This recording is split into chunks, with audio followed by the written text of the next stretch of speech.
Saúde. Olá, bem-vindos ao Jovem Pan Saúde. Eu sou Lívia Fernanda e no programa de hoje vamos falar sobre como o uso excessivo das telas afeta a nossa saúde mental. Não há como negar as vantagens que as tecnologias nos proporcionam. No entanto, as mídias sociais que nos conectam também podem acabar nos viciando. Ainda há o agravante da pandemia, que faz com que quase todas as nossas tarefas diárias sejam realizadas com o auxílio da tecnologia. Então, que saída nós temos para lidar com os problemas que o uso deliberado das telas pode causar?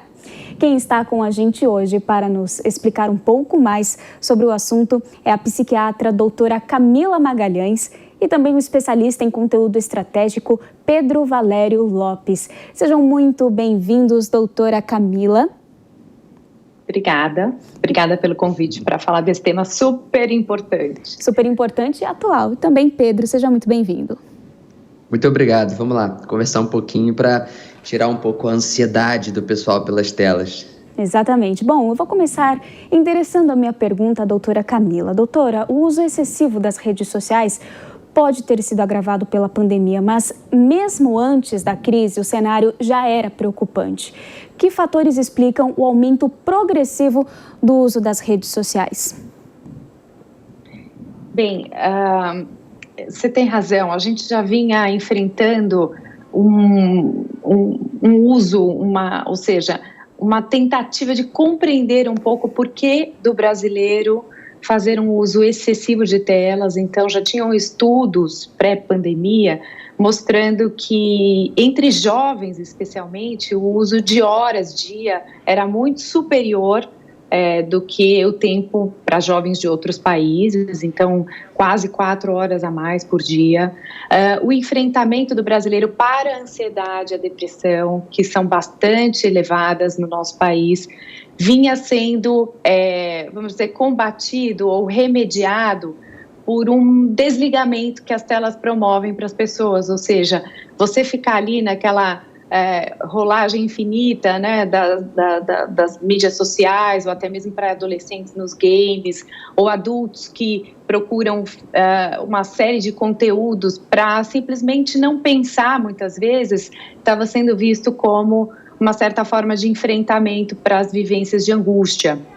E aí veio a pandemia, a gente sabe, né, como você bem disse, pessoas em casa, com acesso, seja ao trabalho ou vida pessoal, e por meio de telas, aumentou muitíssimo essa exposição das pessoas à conectividade. Mas a gente vem estudando ainda outros fenômenos, como o que a tela desperta nas pessoas, né? Ou seja, o medo de perder oportunidades ou usar daquele veículo de informação para se comparar com outro, já que as redes sociais elas exacerbaram muito a forma com que as pessoas usam para transmitir seus momentos, suas emoções e uma série de outros comportamentos que se dão hoje por meio das telas. Então, a gente já vinha estudando, agora é um fenômeno que requer ainda mais a nossa atenção.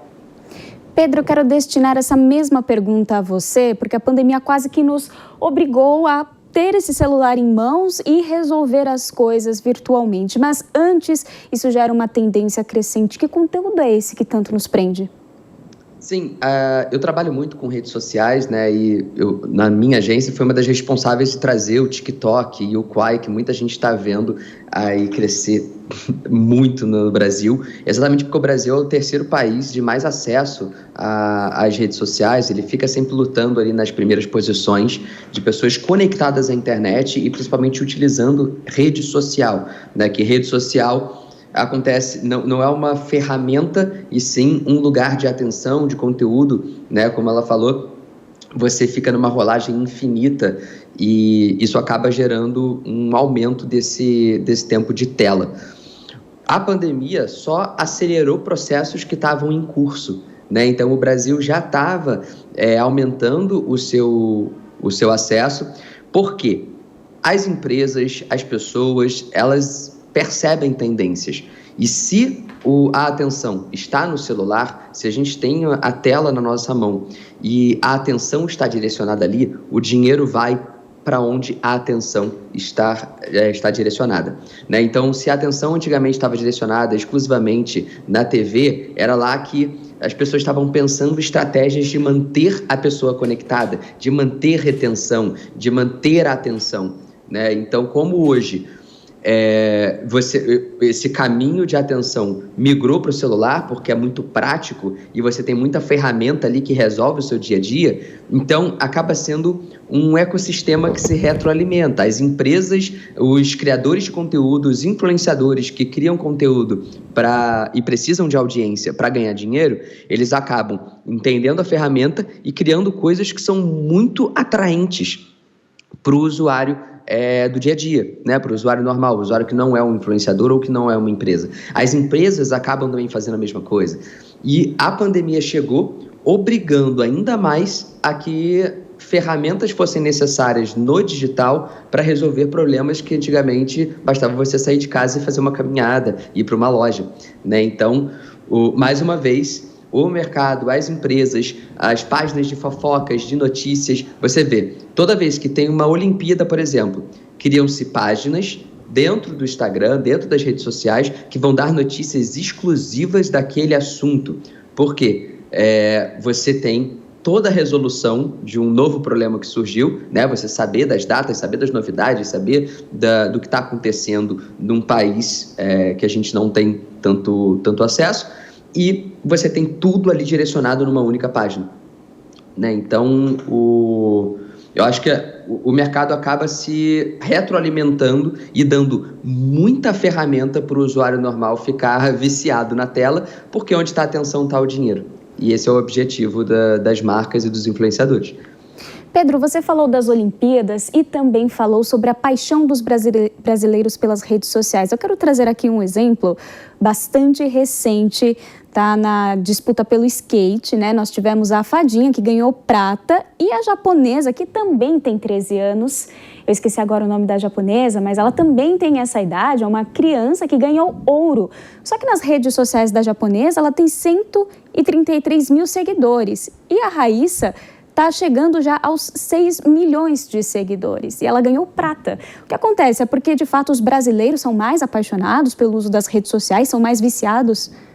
Não é uma questão muito de ser mais viciado ou não, porque a China, por exemplo, o Japão, eles também têm muito acesso às redes sociais, até que aplicativos como TikTok e Quai vieram de lá, né? Mas o brasileiro tem um movimento acontecendo no Brasil que meio que direciona o hype dos usuários nas redes sociais.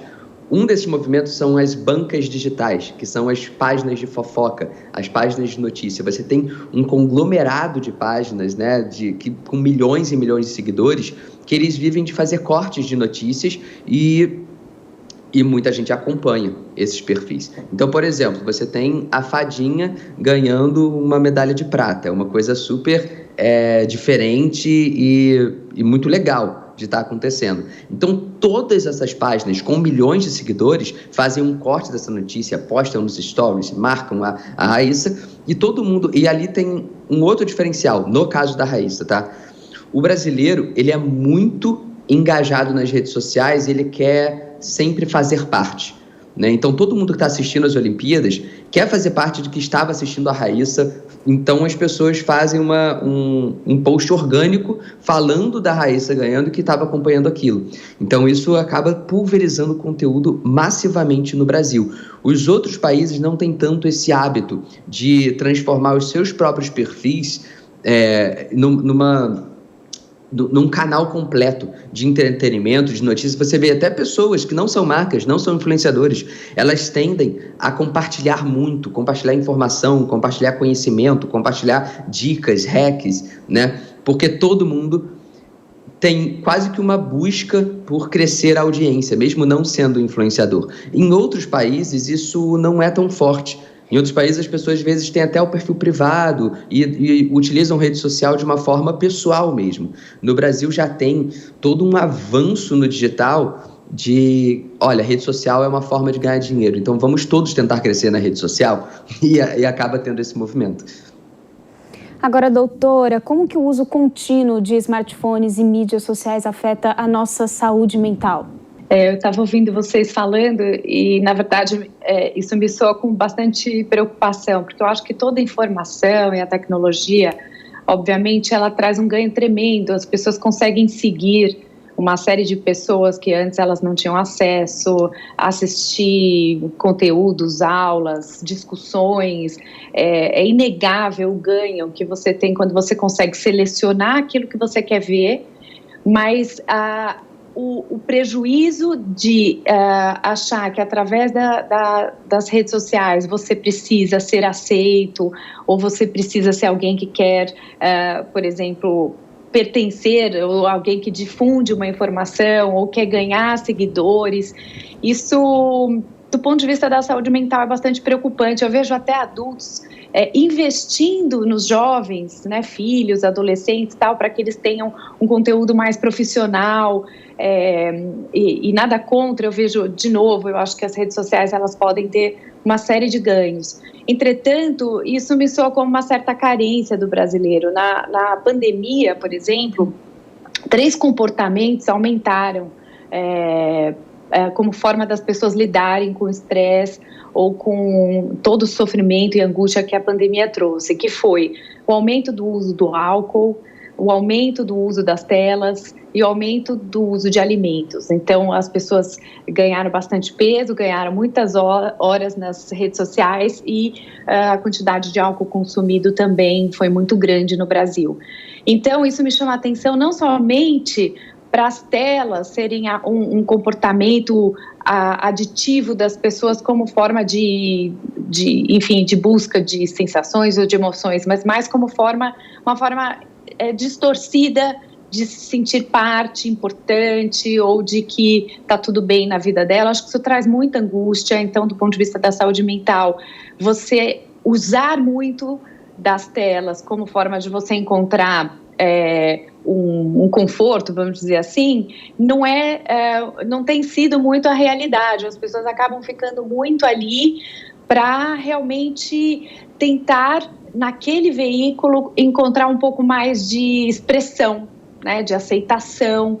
Isso é uma forma muito perigosa de você se ver bem do ponto de vista da saúde mental, porque esses comportamentos que aumentaram na pandemia, por exemplo, são nada mais, nada menos que soluções assim muito simplistas para você lidar com a angústia, né? Ou até mesmo você precisar muito de estar na rede social buscando likes, ou essa comparação com outros países, né, que mostra o Brasil dando muita importância para determinados temas, e aí ela poder estar à mostra ou em voga, ser comentada, é algo que, de fato, traz para a gente uma preocupação se a gente está enfrentando as nossas dificuldades a partir de um questionamento das origens, das raízes desse sofrimento e como que a gente vai enfrentá-los, né? Então, eu acho que o Brasil é da nossa cultura, sim,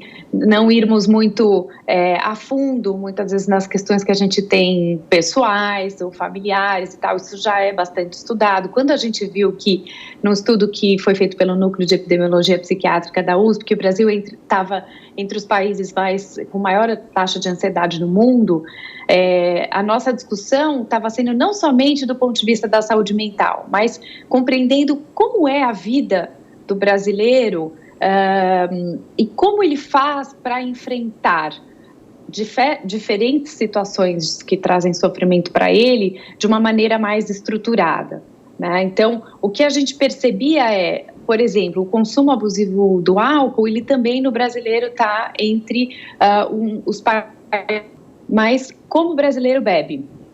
Então, esses comportamentos mostram que a gente deveria investir mais no autoconhecimento das pessoas, nos pais criarem seus filhos de uma forma que propicia a eles um contato com outros prazeres.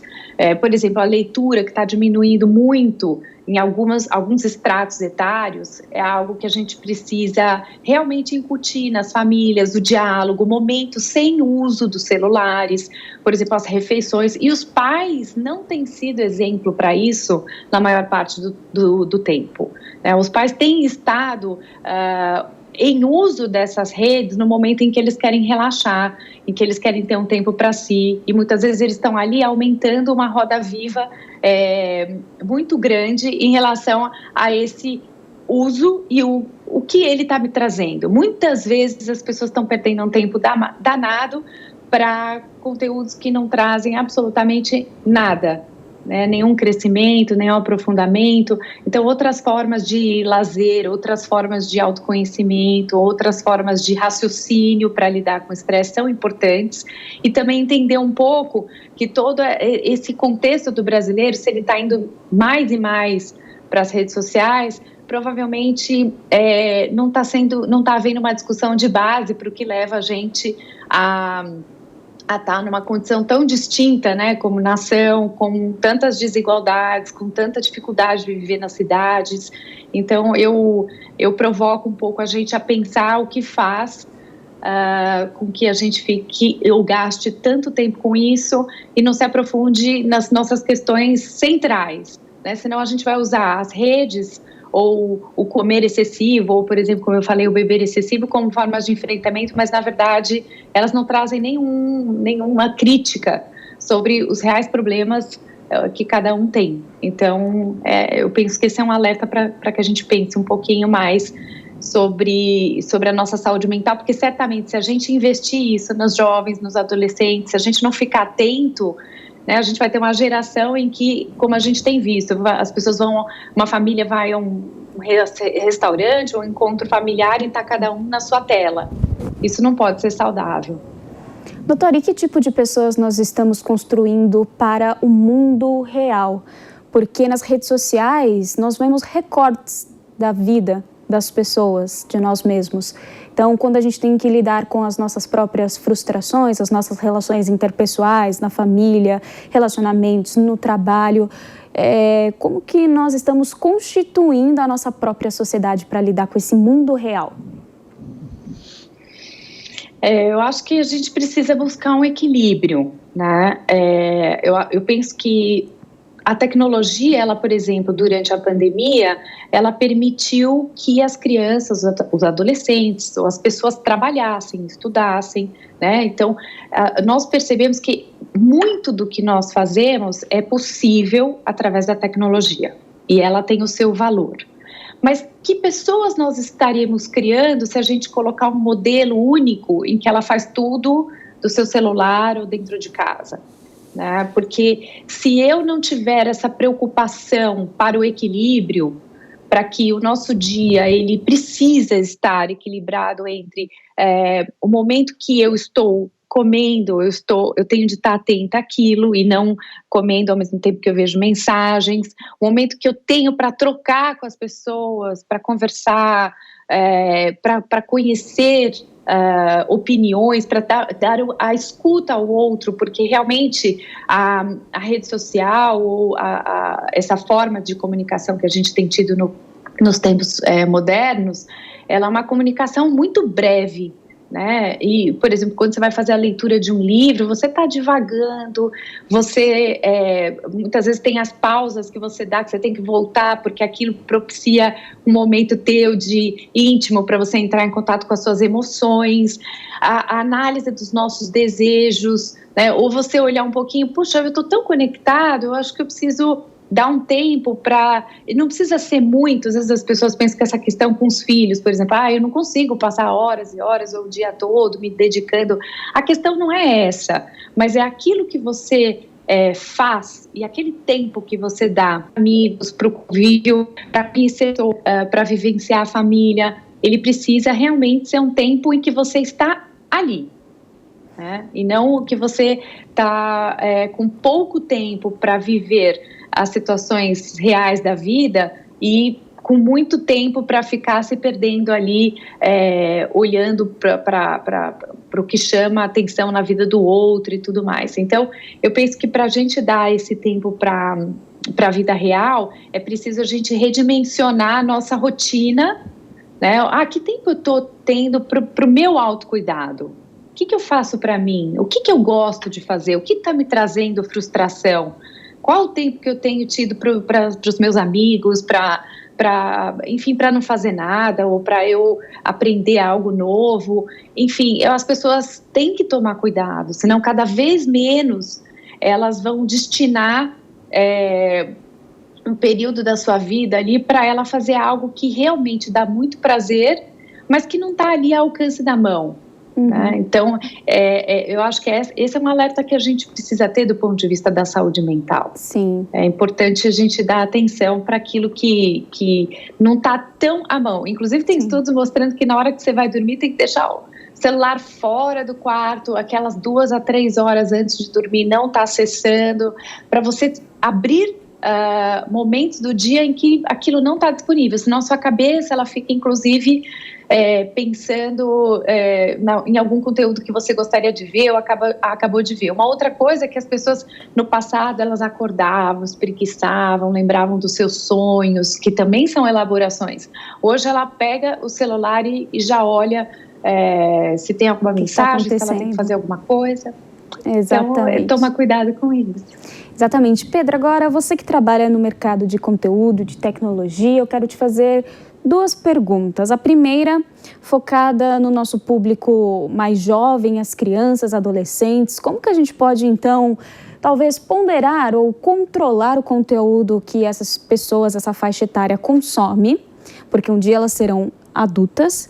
E para nós adultos, né? Como que a gente também pode ponderar esse limite entre trabalho e lazer? Já que as demandas por WhatsApp, e-mail, principalmente na pandemia, se confundiram muito, né? As pessoas reclamam muito que no home office não tem nem como separar. Então pode começar falando das crianças, depois para essa nossa realidade da vida adulta também. Só para a gente botar falar um pouco sobre, na verdade, a sociedade em si, né? A rede social, ela é só uma extensão dela. A rede social, ela não chegou de paraquedas por uma tecnologia futurista, né? Foi a própria sociedade que a criou. Então, os problemas que a gente tem antes das redes sociais e da internet, eles se estendem, né? O ser humano, ele tende a fugir de problemas, ele tende a querer ferramentas e coisas externas a ele para não se preocupar com os seus problemas e não ter ansiedade e não ficar sozinho consigo mesmo, né? Então as pessoas já tendem a fazer isso antes da rede social. A rede social, ela é um facilitador de fuga muito grande, né? E eu concordo totalmente com a doutora nisso. Tem 2 pontos aí sobre as crianças.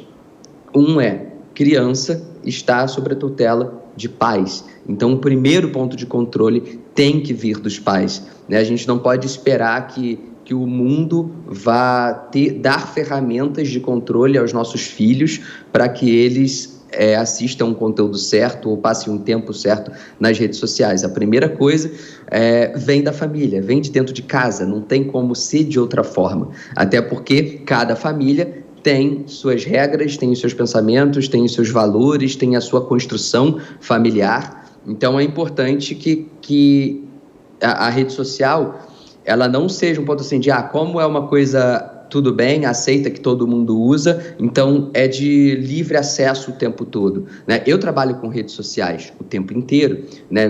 Os meus clientes da minha agência são redes sociais, são aplicativos do mundo inteiro. Mas a minha filha e os meus filhos têm um certo controle, né? Não é porque eu trabalho com isso e que eu estou sempre ligado em redes sociais e em conteúdo, né? Faz parte do meu trabalho, do meu dia a dia. Tanto eu tenho esse controle para ter tempos sozinhos com os meus filhos, quanto eles têm um tempo de, olha, não, a rede social é para isso, é nesse momento, vai comer com a gente, é todo mundo comendo junto, porque realmente isso faz uma diferença enorme no convívio e na construção do ser humano. O ser humano ele não é construído apenas de entretenimento, nem apenas de educação e conteúdos profundos, né? Tem que ter um equilíbrio disso, e também não é feito só de tela, né? O exercício físico é muito importante, até quimicamente, né? Até quimicamente você se movimentar, você sair de casa, você pegar um sol, né? Tudo isso é importante, tudo isso faz parte da nossa vida. E a tecnologia e as redes sociais vieram como um facilitador por um lado, mas por tamanha facilidade acabou gerando esse problema de uma fuga muito rápido e de muito fácil acesso. Já nós adultos, eu acho ainda mais complicado, porque a gente é mais... A criança, pelo menos, tem alguém que comanda, né? Que pode comandar essa rotina. Nós adultos somos muito... como é que é assim, a gente aceita muito as nossas falhas, a gente julga muito o outro, mas a gente aceita muito o que é bom pra gente. Então, se pra mim é bom acordar e pegar meu celular e ficar o dia inteiro no celular, tá tudo bem. Mas o outro eu vejo fazendo e eu reclamo, né? Então, eu acho que é mais complicado. Bom, agora falando um pouquinho sobre os cyberataques, que é algo que a gente vê acontecer muito com as celebridades, mas também com as pessoas comuns na internet. Isso tem consequências gravíssimas no mundo real. Então, gostaria de saber, essa pergunta é endereçada aos dois, começando pelo Pedro. O que a gente pode fazer, então, para nos blindarmos dos cyberataques? Saber até onde que alguma crítica é de fato relevante, se a gente deve mesmo melhorar, ponderar aquilo que a gente está lendo. As redes sociais, elas são baseadas em algoritmos, e os algoritmos, eles são criados para manter a atenção, né? Para criar retenção, para que a atenção ela dure. Então, o que ela faz? Ela nos bota em bolhas de interesse. Se eu curto um certo tipo de conteúdo, um certo tipo de posicionamento, um perfil ali de usuário, provavelmente o Instagram e as redes sociais vão querer me mostrar mais daquilo. Por que isso é perigoso? Né? E eu sempre incito as pessoas a seguirem pessoas contrárias a ela também, né? Para acompanhar sempre conteúdo dos dois lados. Porque quando você está sempre ouvindo coisas que reiteram os seus posicionamentos e o que você acredita, você vira uma bolha assim, de que, cara, para esse grupo aqui tudo é possível, e levando a extremismos, né? Então, as redes sociais acabam fazendo isso pelas bolhas de interesse. Como a gente tem essa necessidade de se juntar em grupos que nos aceitam e se juntar em grupos que... Por isso que eu falo que as redes sociais são uma extensão da sociedade. Então, essa necessidade de fazer parte de grupo, essa necessidade de você falar alguma coisa e ser aplaudido por isso, assim, de todo mundo falar, olha, que legal, isso que você está falando está certo, né? E isso faz com que um algoritmo seja criado Sim. em cima de bolhas de interesse, para que você veja coisas que reiterem o seu posicionamento e o que você acredita, né? Uhum. Então, uma das formas de você mediar isso até politicamente, religiosamente e também de conteúdos mesmo, você sempre seguir pessoas de todos os lados, pessoas diferentes de você. Não curta conteúdos apenas que estejam diretamente alinhados com o que você acredita hoje, né? Porque quando você é alimentado de várias fontes diferentes, você constrói uma opinião muito mais plural, você tem mais chance de ter um senso crítico, porque quando você é só mostrado a um único tipo de conteúdo, a um único tipo de crença, de posicionamento, você acaba botando o senso crítico de lado, você acaba caindo em fake news, você acaba perdendo o senso, porque você vê uma comunidade, um grupo de pessoas falando sempre a mesma coisa repetidamente, e se aquilo está alinhado com o que você acredita, você vai na boiada. Torna-se um mantra, então, né? Exato. Sim. Doutora, e também sobre os cyberataques, como que as pessoas devem tratar, então, o emocional, quem foi vítima? E a mesma pergunta, né? Até onde a gente deve ponderar o que é construtivo, uma crítica construtiva, e o que você deve deixar de lado? Lívia, é interessante isso, eu estava ouvindo o Pedro, ele tem toda a razão, ali é um espaço da rede de muito conteúdo, informação, mas de pouco diálogo. Então, você diversificar a forma com que você escuta o outro, né, é algo que você consegue ir formando uma opinião diversa, mas lidando também melhor com aquilo que o outro fala para discordar de você. De fato, as pessoas, como o Pedro falou, buscam aceitação o tempo todo. Isso é do humano, ele quer ser aceito, ele quer pertencer, ele quer fazer parte, ele quer ser gostado. Mas a gente também deve pensar os espaços das redes sociais como, sim, um espaço de diálogo. Porque é assim que a gente cresce como pessoa e a gente cresce até mesmo como país. Hoje a gente vive um momento de muita polarização, isso é muito falado, mas isso de fato tem acontecido no nosso país. Com o pouco aprofundamento, faz com que as pessoas esqueçam, tenham da informação o tempo todo como algo para entreter e divulgar sem antes tomar cuidado com aquilo que ela está passando adiante. E a gente é um país que é muito vulnerável ali a ser alguém que capta uma informação sem se aprofundar, porque o brasileiro tem sido visto como um povo que está lendo muito pouco, formatando muito pouco a sua opinião sobre diversos assuntos, e até mesmo o processo educacional, que é muito desigual, ele traz para as pessoas, infelizmente, um processo informativo diferente, né? Então, o que acontece? As pessoas só vão conseguir lidar bem com tudo isso e ficar bem a qualquer ataque se elas tiverem certas das suas posições, né, dos seus pontos de vista, se elas forem atrás de algo que é bastante variável e estarem abertas para o diferente e abertas para uma opinião contrária à sua. Isso, a gente cresce, né, com essa diversidade de informações, e a gente cresce quando a gente vai a fundo nos temas. Então, você tem a possibilidade ali de navegar sobre diversos temas e sim se aprofundar. Não precisa ser só um espaço que retém o seu tempo para coisas que que só te entretém o tempo todo, né, ou que não te traga nada mais consistente ali para você realmente se posicionar. Eu tenho visto muitas pessoas, às vezes, mudando de opinião, ou se arrependendo de algo que ela falou no passado, ou trazendo temas à tona justamente ali nas redes sociais. E isso é muito rico para a gente crescer como nação, né? E eu acho que uma outra coisa é que a gente tem sido visto como uma sociedade que vive dessas demandas, quer dizer, a demanda do outro, o que eu agrado ali ou o que eu produzo de conteúdo para o outro, mas a gente não pode esquecer das nossas próprias demandas. É isso que dá para a gente a capacidade e a resiliência para lidar com aquilo que a pessoa te ataca. Tem ataques que você tem que tomar cuidado, que muitas vezes tem a ver com o que não com aquilo que você necessariamente, né? Há muitos ataques em que a pessoa lida mal com aquele tema que você traz. Então, quem precisa muitas vezes de uma terapia, de uma ajuda, ou de uma análise mais profunda daquela situação, que aquele tema que você trouxe desconforto, é ela e não você.